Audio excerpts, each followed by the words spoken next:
এদিকে coach Ruben আমোরিমকে সন্তুষ্ট করতে না পেরে শৈশবের ক্লাব ম্যানচেস্টার ইউনাইটেড ছাড়লেন মার্কাস রাশফোর্ড।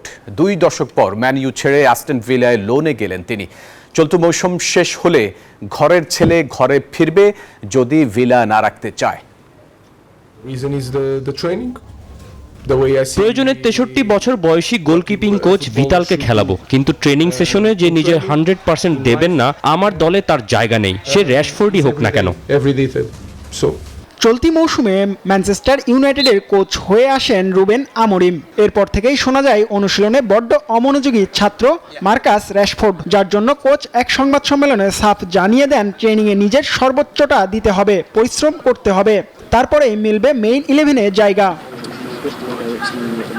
7 বছর বয়সে ম্যানচেস্টার ইউনাইটেডের হয়ে ফুটবলের হাতে খড়ি মার্কাস রাশফোর্ডের। এরপরে এই ক্লাবেতেই পার করেছেন জীবনের আরও 20টি বসন্ত। শৈশব থেকে কিশোর জীবনের সবটুকু ওল্ড ট্রাফোর্ডে নিংড়ে দিয়েছেন, কিন্তু শেষমেশ কোচকে সন্তুষ্ট না করতে পেরেই ছাড়তে হলো রেড ডেভিলদের ডেরা।